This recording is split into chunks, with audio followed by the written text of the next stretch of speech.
Queridos hermanos, paz y bien, que el Señor nos tenga con mucha bendición en este día, que el Señor nos regala para unirnos a su santa palabra, para bendecirle a través de conocerle cada vez más a Él, de cada vez entrar más en los ríos del conocimiento de Dios, cada vez más sumergirnos en su santa palabra, que hoy justamente vamos a ver cómo la santa palabra obra como agua viva dentro de nosotros y dentro de nuestros corazones.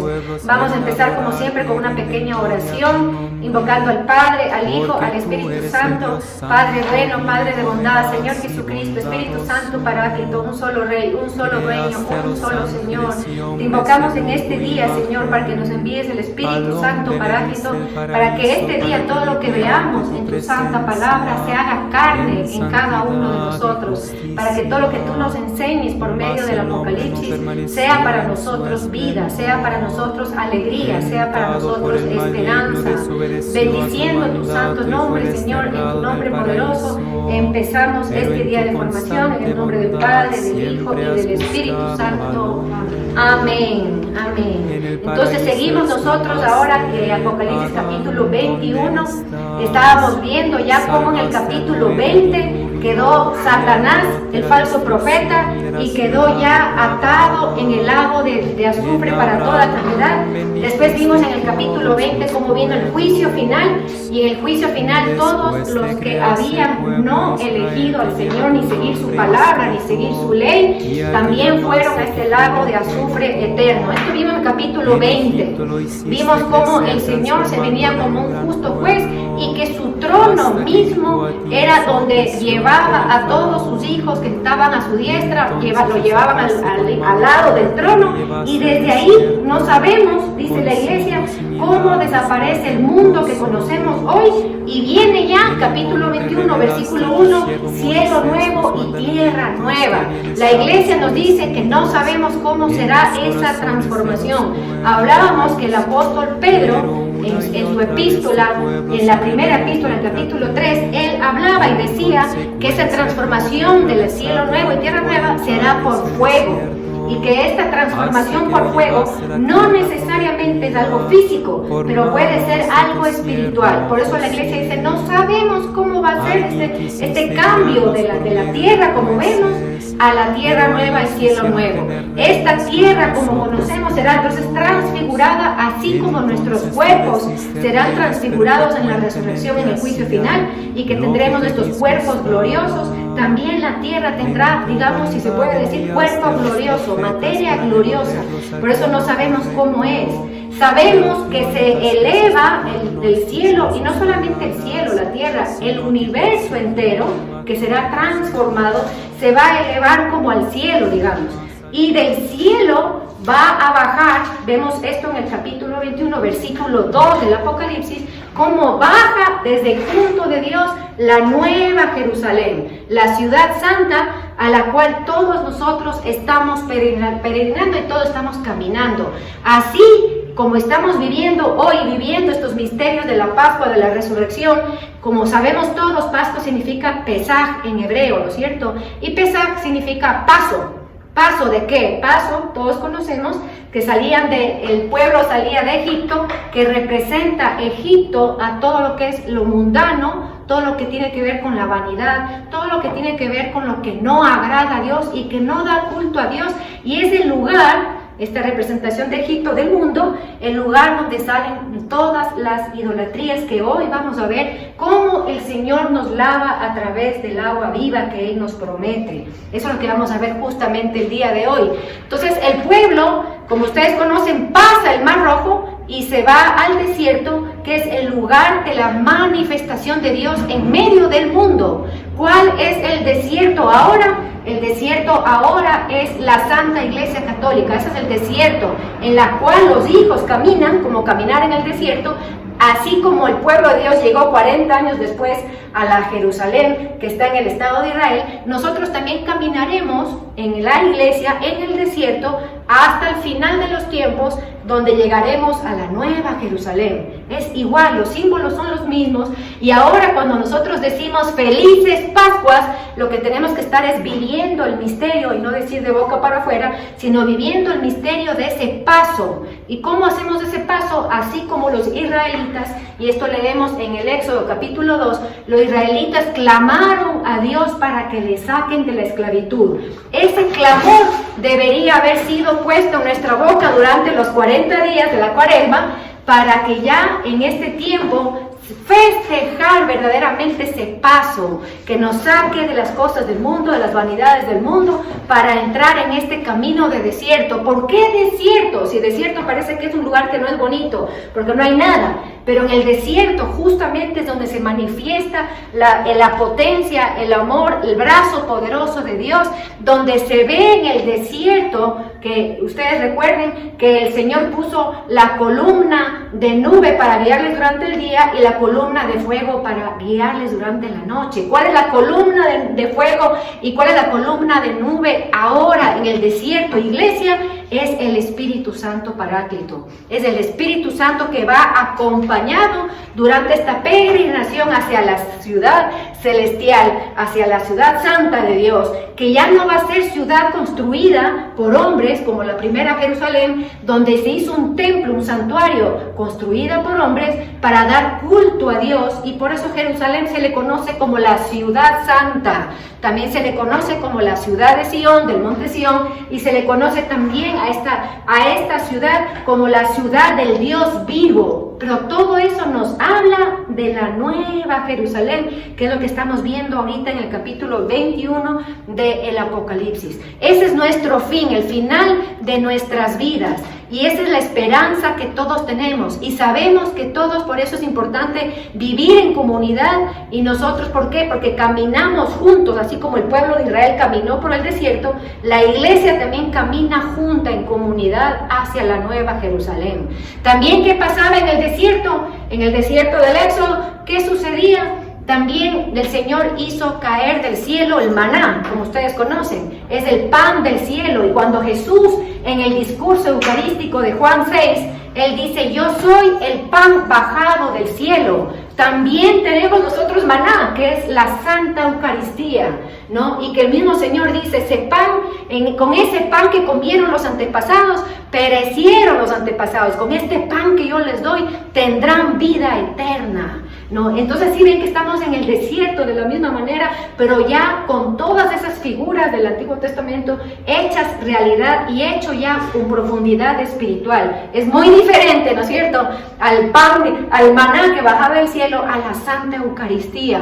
También había la roca que con la vara de Moisés tocó 3 veces en la roca y brotó agua, y esa roca le seguía, y eso es lo que vamos a ver hoy, esa roca que brota agua. En el pasado esa roca le seguía al pueblo y tenían siempre constantemente agua, nunca les faltó agua. Y ahora el Señor dice: yo soy la roca de la cual brota esa agua viva. Esta sed que nos da el Señor ahora es para calmar nuestro deseo, nuestro anhelo de Dios, y que nos lleva a la vida eterna. La una agua nos habla de esta agua viva que vamos a ver el día de hoy. Hoy día vamos a centrarnos en esta agua viva voy a leer aquí del Apocalipsis capítulo 21, del versículo 5b. Dice aquí: me dijo, también hecho está, yo soy el alfa y el omega, el principio y el fin. Al que tenga sed, yo le daré el manantial de agua vida gratis. Y dice aquí: para quien quiera. Está el Señor dándonos la opción de querer o no querer. En esta agua que el Señor nos ofrece, nosotros tenemos que, hay una condición ahí, que es tener sed. Vamos a ver todos estos de aquí porque tenemos que profundizar, porque eso es el regalo que nos da la Nueva Jerusalén, esta agua viva. Y se va a repetir nuevamente, esto es tan importante, lo del agua que brota de la Nueva Jerusalén, que se va a repetir en Apocalipsis 22, versículo 1, que veremos más adelante. No, quiero que nos vayamos todos a Jeremías, capítulo 2, y voy a ir leyendo del capítulo 2 algunos versículos.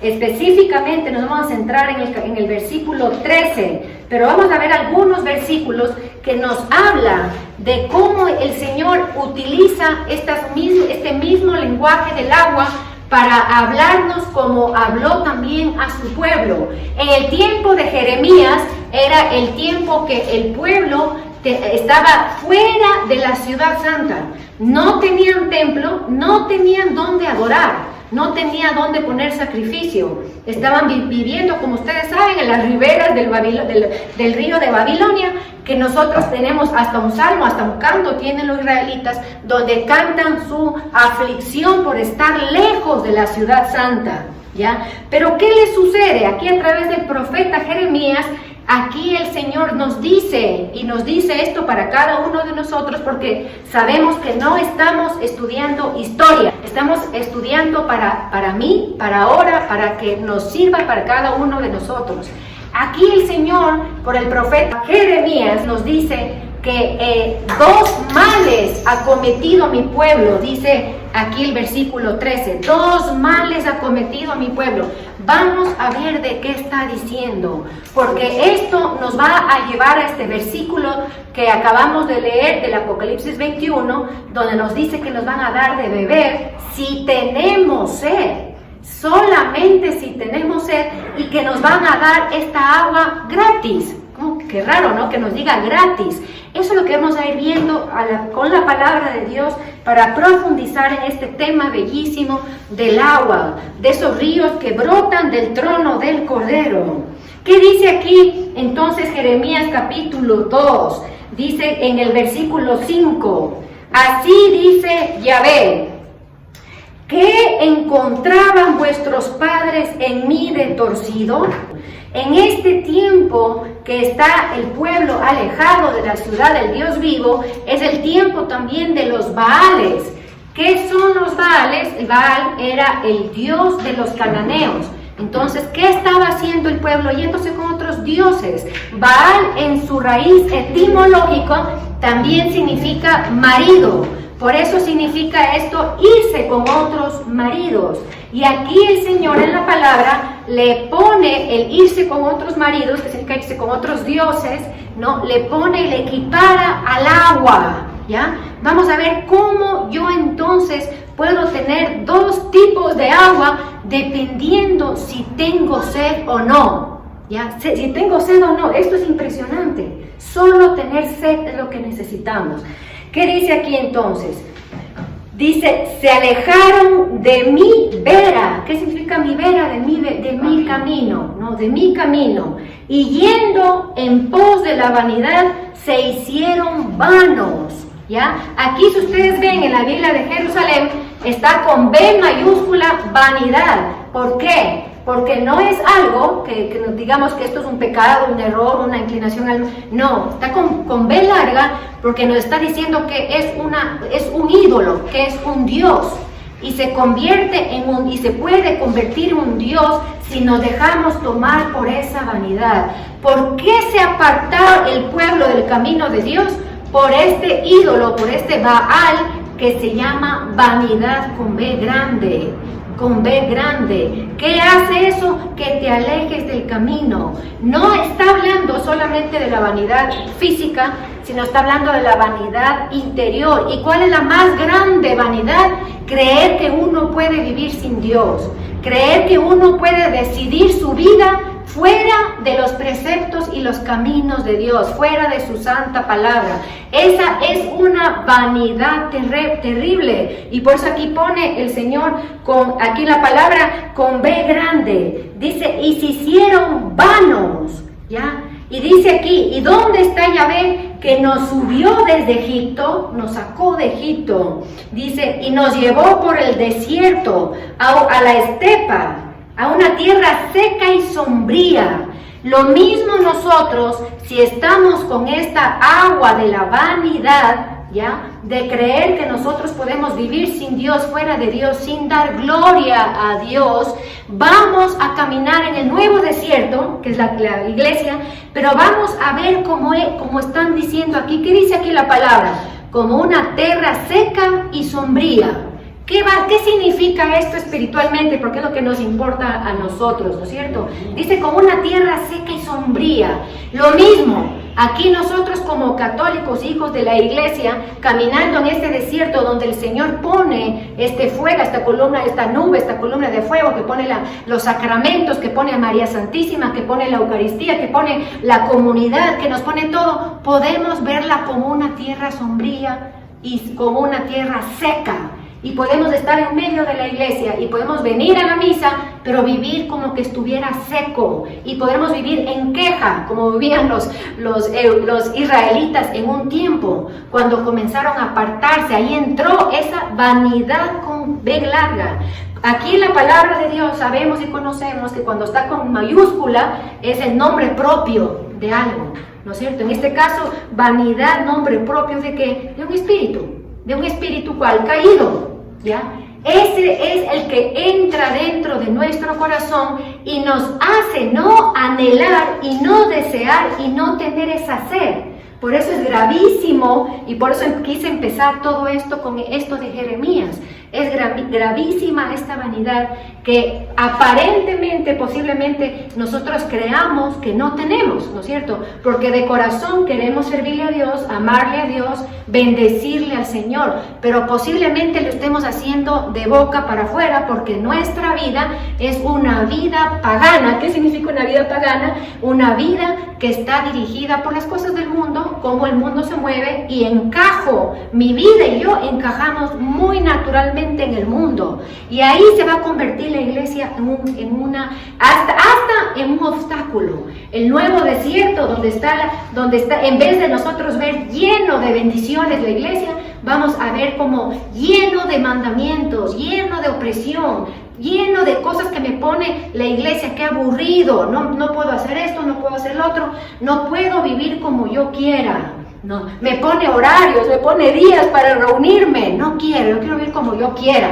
Eso es vanidad y con B grande, como está aquí. Y te va a hacer un peso en vez de caminar con gozo en medio de las tribulaciones, como nos dice el Señor, que eso sería el gozo, es esa agua viva que tiene uno adentro, y que a pesar de la tribulación que cada uno estemos viviendo, la tribulación que viva la iglesia, la tribulación que viva el mundo entero, uno puede vivir, si tiene sed, o sea, lejos de la vanidad, si tiene sed puede vivir con gozo, con un gozo inmenso, y un gozo que no termina, porque la característica de esta agua viva es que es inagotable y que nunca termina, y que siempre el Señor está llevando dentro de nuestro corazón esas aguas vivas, ¿ya? Pero ¿qué dice aquí? Vamos a ver Jeremías.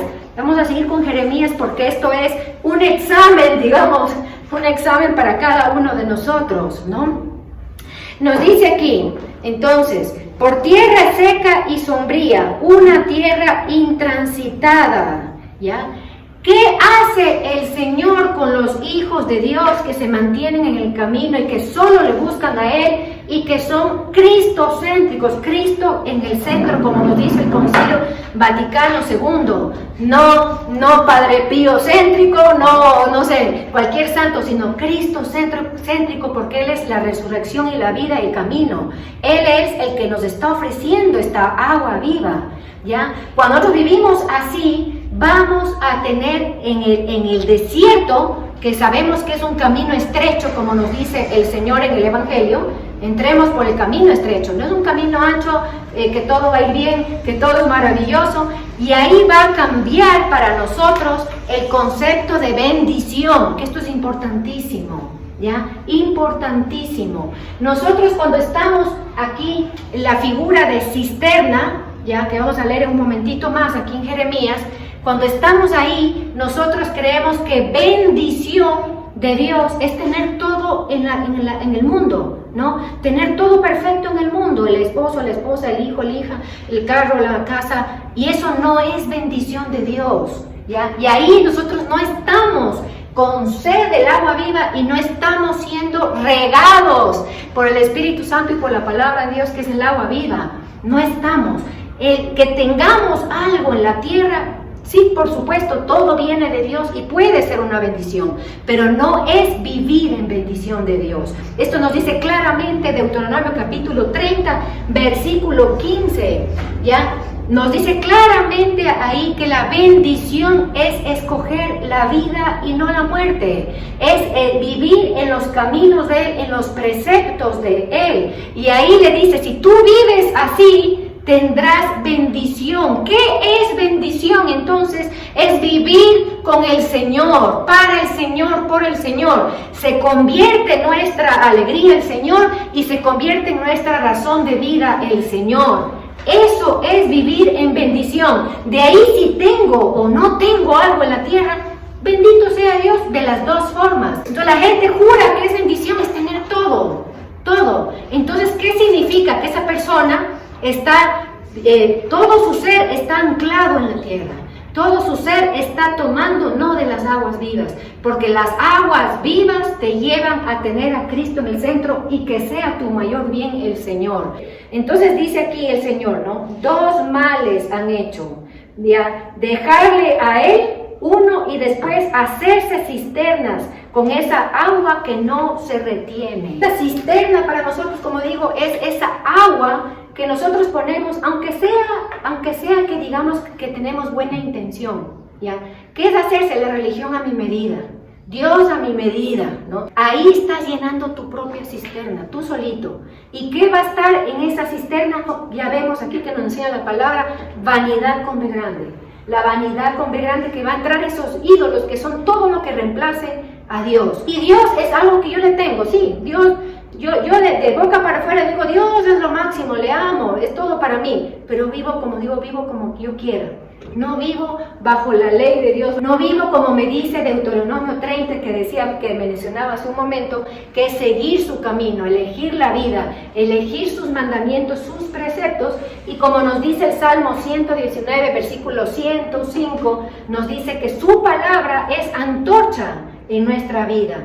Pero ¿cómo puede ser antorcha que ilumina nuestra vida si no conocemos su palabra? Por eso el pueblo de Dios ahora ha llegado, está lleno de prácticas rituales, pero que no le adora al Señor en espíritu y en verdad. Esto es, como digo, algo que nosotros podemos hacer hasta viniendo a misa todos los días o haciendo el rosario, porque el Señor Jesús, cuando se encarna, viene en un tiempo en que estaban los fariseos, los saduceos, los escribas, no los celotes, que eran la porción de los revolucionarios de ese tiempo. Estaban también por ejemplo, los esenios, que era esta otra porción de judíos que vivían alejados del templo y de Jerusalén, y vivían alejados del Sanedrín, que era como el senado de los religiosos de esa época, porque decían que estaban corruptos. Entonces, ¿qué encuentra el Señor? Todo dividido, ¿ya?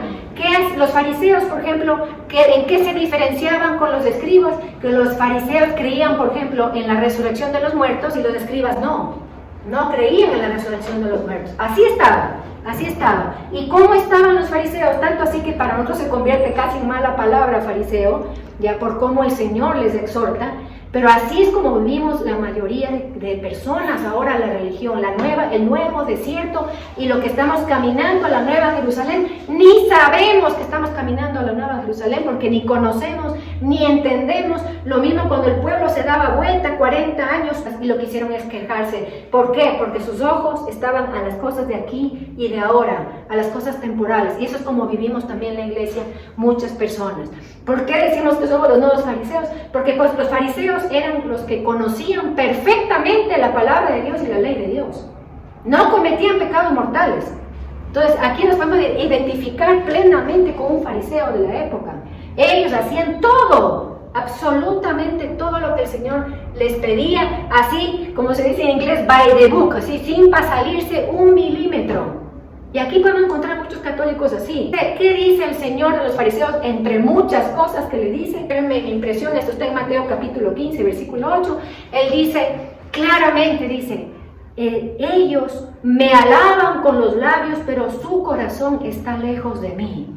¿Qué es entonces salir de la cisterna? Es eso, de no alabarle al Señor, de no entregarle a Él, digamos, la ida a la Eucaristía, al Santo Rosario, de boca para afuera, de actitud para afuera, y yo tengo mi vida como yo quiera, mi vida regada con la cisterna, con el agua de la cisterna, con este inútil encima, ¿no? Y quién sabe, Dios no quiera, hasta criticando a los que no van a misa todos los días, o los que no van al rosario todos los días, encima más creyéndonos mejores, cuando estamos muchas veces ciegos, y por eso necesitamos esta sed del agua viva, porque esa agua es la única, no nosotros, ni lo que hagamos, ni lo que dejemos de hacer, sino el agua viva, la que viene a limpiar, la que viene a movernos, porque la cisterna, ¿hay movimiento en una cisterna?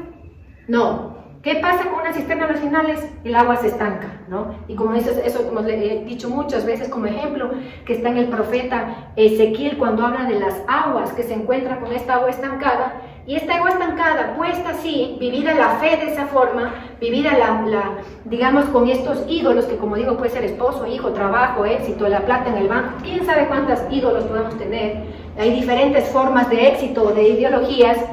¿Qué va a hacer que se quede un agua estancada?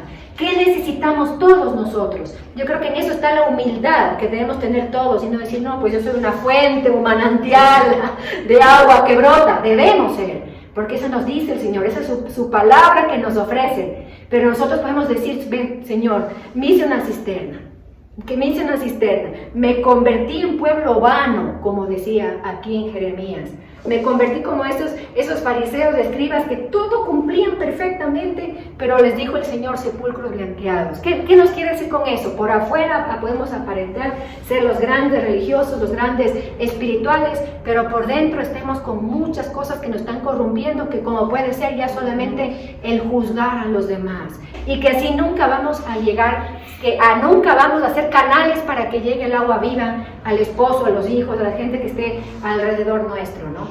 ¿Por qué hablamos todo esto de la cisterna? Para darnos cuenta qué es el agua viva y qué es el agua que no está viva, la cisterna. Está clarísimo, ¿no es cierto?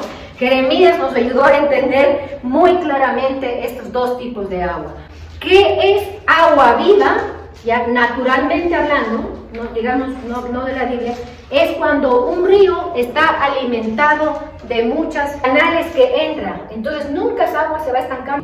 Y por eso el Señor toma esas figuras, esos símbolos, para hablarnos de que nunca se va a secar el río, que nunca se va a estancar esa agua, y que tiene millones de afluentes, que para nosotros ya es el Espíritu Santo, que entra de diferente forma en cada uno de nosotros. No siempre entra de la misma forma. Esa agua, como está viva y no es estancada, no es la misma agua siempre. No, es una agua que siempre está corriendo. Incluso el Papa emérito Benedicto XVI llamaba a la doctrina de los padres de la Iglesia, los primeros doctores de la Iglesia, le llamaba un río de agua viva que va a regar hasta el final del tiempo de la Iglesia, porque es el Espíritu Santo que siempre está animando de una forma u otra. Entonces yo puedo vivir en una iglesia, con mis ojos yo puedo ver a la iglesia como una cisterna, ¿no? Porque yo hice así, le veo seca, le veo aburrido, lo mismo siempre, me canso, nada me ilusiona, siempre estoy quejándome, todo veo negro. O puedo vivir la misma iglesia, hoy 2022, de forma como agua viva, como agua pura. Y aquí el Señor nos dice entonces, Evangelio de San Juan, capítulo 4, versículo 9, si conocieras el don de Dios, ¿ya? Aquí también hay un condicionante, si conocieras, ¿ya? Si conocieras el don de Dios, tú le habrías pedido a Él, a Dios, y Él te habría dado agua viva. Aquí es la parte donde el Señor se encuentra con la samaritana, como ustedes conocen este pasaje, ¿no? Y ella estaba ¿en dónde? En el pozo de Jacob. Y este pozo de Jacob, así se llamaba, ya que todavía existe hasta el día de hoy y está construido en iglesia, ortodoxa encima del pozo de Jacob, era un pozo que tenía la característica que se sacaba agua y nunca terminaba. Esa era la característica, por eso era importante para este pueblo que era en el norte de Israel, al norte de Judea, de ir al pozo de Jacob a sacar agua. Y el Señor hace este gesto de ir a ese pozo que nunca se acaba para decir que Él es el pozo, Él es el agua viva que nunca se acaba. Y se acerca a alguien que un judío jamás se hubiera acercado, que es un samaritano, porque los samaritanos ya se habían desviado hace mucho tiempo del camino del pueblo de Dios, del pueblo de Israel, y ahí incluso tenían hasta otro monte donde hacían los sacrificios, cuando el único monte permitido por Dios era el monte Sión, donde estaba el templo de Jerusalén. Ya, esto es interesante porque el Señor nunca hace porque sí, sino nos está hablando. ¿A quién? A nosotros. ¿Por qué se acerca la samaritana? Ya, es la samaritana, y ahí en esta figura quisiera que todos nos pongamos. En la samaritana era una señora, una mujer que había tenido 5 maridos. Maridos, Baal, recordemos que decíamos esto en Jeremías, Baal, ídolos. Era representación de ella, representación de nosotros, almas, cuando nos vamos con otros maridos. 5 era la totalidad de nuestros ídolos. Eso significa esto, que ella estaba con 5 maridos espiritualmente, ¿no? Explicado por los padres de la iglesia. ¿Qué estaba ella también? Ningún, como digo, judío decente se hubiera acercado a ella. ¿Eso qué quiere decir? Nosotros también, si nos ponemos como esa samaritana, que tengamos nuestros ídolos, que Dios permita que después de esta enseñanza podamos ir a reflexionar en el Santísimo, preguntar cuáles son nuestros ídolos, saber que el Señor se va a acercar, saber que el Señor no nos va a juzgar, saber que el Señor no nos va a condenar, así como hizo como María Magdalena. Solo nos va a decir, yo no te condeno, pero no peques más. Saber eso por un lado. De estos 5 maridos, nosotros vamos a estar cargando esos 5 maridos también. Y esos 5 maridos puede ser nuestra vanidad, nuestro soberbia, nuestro orgullo, nuestro amor propio desordenado, ¿no? Puede ser esta cosa que tenemos en la boca, que es como una serpiente que sale para atacar a los demás, y eso es gravísimo, ¿ya? Y nosotros a veces nos creemos, no la samaritana, nos creemos casi María Santísima, ¿no? Que eso debería ser nuestro modelo. Pero hoy, en este día que viene el Señor a hablarnos del agua viva, hoy nos ponemos como la samaritana. Esta samaritana que tiene estos 5 representaciones de la totalidad de mis pecados, de mis desvíos, de mis egoísmos, de todo lo que cada una pueda tener, ¿no? ¿Qué más era esta samaritana? Como digo, que ningún judío se le iba a acercar, y lo primero que le sorprende es que se acerque a ella. Y cuando ella ve que él es un profeta, que le profetiza que tiene 5 maridos, se queda más aún sorprendida. ¿Y qué le sucede a ella? Tiene un cambio de fe. Y cuando tiene ese cambio de fe la samaritana, ella corre, al final se lee de aquí el capítulo 4, ella corre al pueblo de Samaria a contar a todos que se había encontrado con un gran profeta. Y es lo que tenemos que hacer. Nosotros nos acercamos al Señor como la samaritana. Nos acercamos al Señor para decir que nos lave, que nos dé esa agua, para decir que tenemos sed de Él, y para enseguida, cuando alguien tiene ya el agua viva, enseguida uno va a contar a los demás, a transmitir a los demás esa agua. Por eso dice aquí, si conocieras el don de Dios. Aquí se está poniendo como don. Veíamos en Jeremías que él se llamaba a sí mismo manantial de agua viva. Este manantial de agua viva, aquí ya en el Nuevo Testamento, es concretamente este don de Dios. ¿Qué le está dando? Dice, si conocieras el don de Dios, tú le pedirías de beber a Él, ¿no? Porque Él se acerca, dice, muestra que tiene sed el Señor, se acerca a pedir agua, dice, tú me pedirías agua. ¿Qué le está dando? Dice San Juan Crisóstomo, ¿qué le está dando el Señor a ella? Le está dando a Él mismo, ¿ya? ¿Qué nos está diciendo a nosotros? Eso, lo que hemos estado diciendo en esta enseñanza. Él es lo más grande que podemos recibir, es el don más grande que podemos recibir, es la gracia más grande. Él debe ser nuestra alegría, nuestro soporte, nuestro providente, nuestro Dios todopoderoso, nuestro camino, nuestra verdad, nuestra vida, todo. Él mismo se está dando a nosotros. Ese es el don de Dios que le da.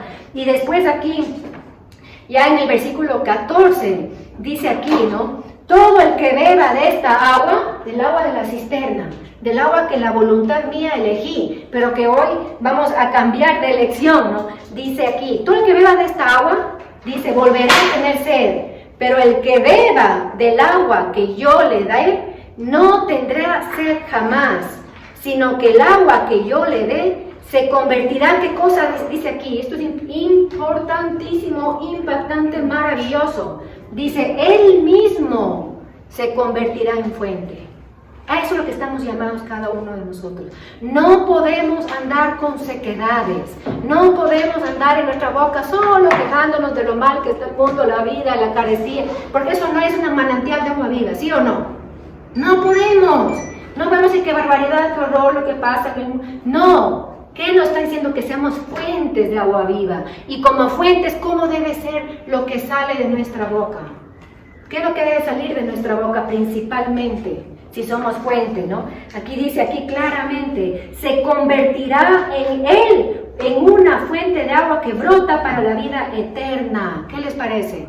En una fuente misma nos convertiremos cada uno de nosotros si tenemos esa sed, porque aquí empezamos leyendo Apocalipsis 21, versículo 6b, que Él decía que el que tiene sed le dará de esa agua. Al que tiene sed le dará de esa agua. Entonces, aquí ¿qué es? Un llamado a tener sed. Y esa sed tenemos cuando nosotros dejamos las cosas del mundo en segundo plano. Las cosas del mundo, todo lo que está en el mundo, son cosas que van a perecer, ¿no? Todo va a pasar, dice el Señor, mas mi palabra no pasará. Y más abajo aquí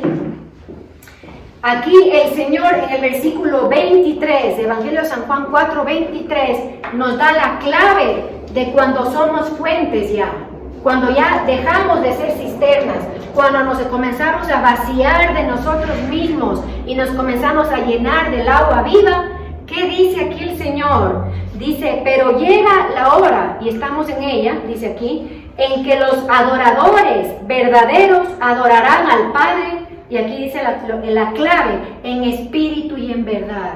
Pasamos de ese culto exterior, de esa forma exterior, de que uno viene mecánicamente a misa, a ser fuente. Y cuando es fuente uno, lo primero que hace es adorar y alabar a Dios. Eso es lo que sale de nuestro corazón, saldrá de nuestro corazón. Y aquí dice de nuestras entrañas. No, la palabra en hebreo es entrañas, de lo más íntimo de nuestro corazón, lo que saldrá es adoración. Si yo estoy pegada a las cosas de aquí y mi boca solo es, como digo, para quejarse de lo mal que está, es porque estoy bebiendo de la cisterna. Porque no estoy teniendo esa agua que se renueva todo el tiempo. Por eso hasta he perdido la alegría de recibirle al Señor, de adorarle a Él, de la comunión, de hacer el rosario en comunidad, de unirnos a la palabra, porque no tengo esa agua que me renueva. La otra agua que me renueva me va a hacer tener gozo siempre, sin parar. ¿Qué va a ser lo primero en mi corazón? Ya como tengo a Cristo, y lo más importante es Cristo, y no mi hijito, y mi esposo, y mi problema, sino Dios, ¿no? ¿Qué va a salir? Adoración, ¿ya? No sale adoración si nosotros hacemos al revés las cosas. Si tenemos las preocupaciones del mundo, de nuestras familias, que son normales, que todos tenemos, solamente hay que hacer el cambio de poner a Dios sobre todas las cosas, saldrá de nosotros esa verdadera adoración, y siendo fuentes, como dice aquí la palabra de Dios, solamente siendo fuentes, nosotros podremos regar otras cisternas, la cisterna de la gente que me rodea, porque eso es una agua, te permite tú ser fuente. El Señor está diciendo, yo solamente soy la fuente. Esto es impresionante, que nos permita a nosotros ser fuente. Esto es algo maravilloso que el Señor nos regala. Por eso nosotros leemos en el Apocalipsis capítulo 7, en el versículo 15, y dice, han blanqueado sus vestiduras con la sangre del Cordero. Por eso están delante del trono de Dios, dándole culto día y noche. Eso hace el agua viva en nosotros. Darle culto a Dios. ¿Cómo le damos culto a Dios los católicos? No solamente a través de la liturgia, que ese es el primer, digamos, lo primero que nosotros debemos hacer es a través de la liturgia darle culto, sino también en un corazón que nosotros hayamos erigido un templo, que en nuestro corazón hayamos hecho aquí un altar donde vamos a poner nuestra adoración y nuestra alabanza, y ahí va a ser ese culto que dice aquí día y noche sin parar. Día y noche sin parar. Pero si en mi corazón ya tengo tantas preocupaciones y cosas, no voy a tener ese culto que nos dice el Señor, ¿no? Y para ir finalizando, vamos a ir en el Evangelio de San Juan, la promesa del agua viva. ¿Y qué grita aquí el Señor? Dice, si alguno tiene sed, las mismas palabras que nos está repitiendo ahora, cuando ya bajó la nueva Jerusalén como novia, que veíamos en las clases pasadas, como bajó la novia del Cordero, como bajaba la morada de Dios entre nosotros, y dice lo mismo, si alguno tiene sed, ¿no? Que venga a mí y beberá. Y aquí pone la condición de tener sed, y para que el Señor nos dé esa agua, que dice, el que cree en mí, como dice la Escritura, de su seno correrán ríos de agua viva, ¿ya? A estos ríos de agua viva es lo que debemos llegar. Pero aquí dice, el que cree en mí. Esa es la condición para beber de esa fuente, creer en el Señor. Y dice aquí, como dice la Escritura, y esto es algo increíble porque en ninguna parte de la Escritura dice eso.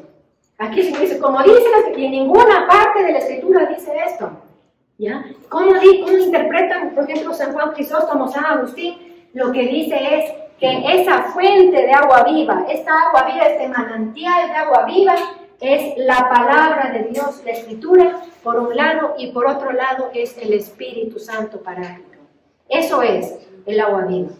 Esa es, tener sed de conocer la palabra de Dios, porque aquí está todo lo que Dios nos ha revelado que necesitamos para salvarnos. Aquí en la palabra de Dios encontramos nuestra vida misma. En la palabra de Dios encontramos nuestros sentimientos, nuestros pensamientos a través de los salmos. ¿Qué tenemos que nosotros para convertirnos en ríos, como dice Juan 7 o como dice Juan 4, en fuentes? Nosotros tenemos que beber de la Escritura y tenemos que beber del Espíritu Santo, si no vamos a estar secos. Y eso es lo que nos pasa muchas veces en la iglesia actualmente, que no se invoca al Espíritu Santo, ni se vive guiado, como nos dice Romanos 8, 17, todo el que se deja conducir y guiar por el Espíritu Santo es hijo de Dios. Y todo el que se deja conducir y guiar por el Espíritu Santo va a salir de su boca por el Espíritu Santo a llamarle Abba Papá, ¿no? Abba Papá, para llamarle a Él. Tenemos que entonces nosotros como católicos entrar en las Escrituras, porque ahí vamos a encontrar esa fuente inagotable del agua que nos da la vida eterna y que nos salva, Por eso aquí, nosotros, de aquí el Señor, para terminar en el capítulo 21 del Apocalipsis, nos dice a continuación de lo que Él nos dice, yo les daré gratis al manantial de agua viva. Nos dice, porque esta será la herencia de los vencedores, San Juan, en su primer epístola, capítulo 5, nos dice que ¿quiénes son los que vencen al mundo? La cisterna, los que vencen al mundo son los que creen en el Señor, pero no de palabra como los fariseos, no de palabra de boca para afuera. Creerle a Él es hacer carne todo lo que Él nos enseña a través de su santa palabra, Por eso aquí habla de los vencedores. Esta es la herencia del vencedor. Yo seré Dios para él y él será hijo para mí. ¿Qué nos lleva el beber de esa agua, de tener sed de la palabra y del Espíritu Santo? Sed, ¿has visto cuando uno tiene sed? Llega a un punto que no aguanta más, ¿no es cierto? Esa misma sed, así como la física, tenemos que tener por la palabra de Dios y por el Espíritu Santo. ¿Qué nos lleva a eso? A darnos en herencia a que Él sea nuestro Dios y nosotros, no dice aquí ya su pueblo, como nos dijo en el versículo anterior, nos dice hacer su hijo, ya no a la manera de hijos adoptivos, eso es lo más bello del mundo, sino a la manera del Hijo de Dios, herederos del reino, de ser herederos de todo lo que Dios nos da, y Dios nos tratará a cada uno de nosotros como le trata a Cristo mismo, que es el unigénito, el único Hijo de Dios. Eso es lo que está diciendo aquí. Ese es tu regalo, ser Cristo, ¿ya? Y como Cristo, nos dice San Juan Crisóstomo, divinizados, siendo como otros dioses, como nos decía también San Pablo, siendo otros dioses, ya no los hijos adoptivos como somos ahora. No todos somos hijos de Dios como conocemos, pero este regalo que dice aquí en el Apocalipsis, tú serás mi hijo, es a la manera del hijo. ¿De quién es el hijo? Como ustedes conocen, nuestro Señor Jesucristo, Cristo mismo, a la manera de Él. ¿Qué más queremos cada uno de nosotros? ¿Qué más queremos? Y ya esto nos debe dar sed, y ya esto nos debe llevar a querer desplazar todo lo que pueda estar en nuestro corazón, impidiéndonos a tener a Cristo en el centro de nuestro corazón.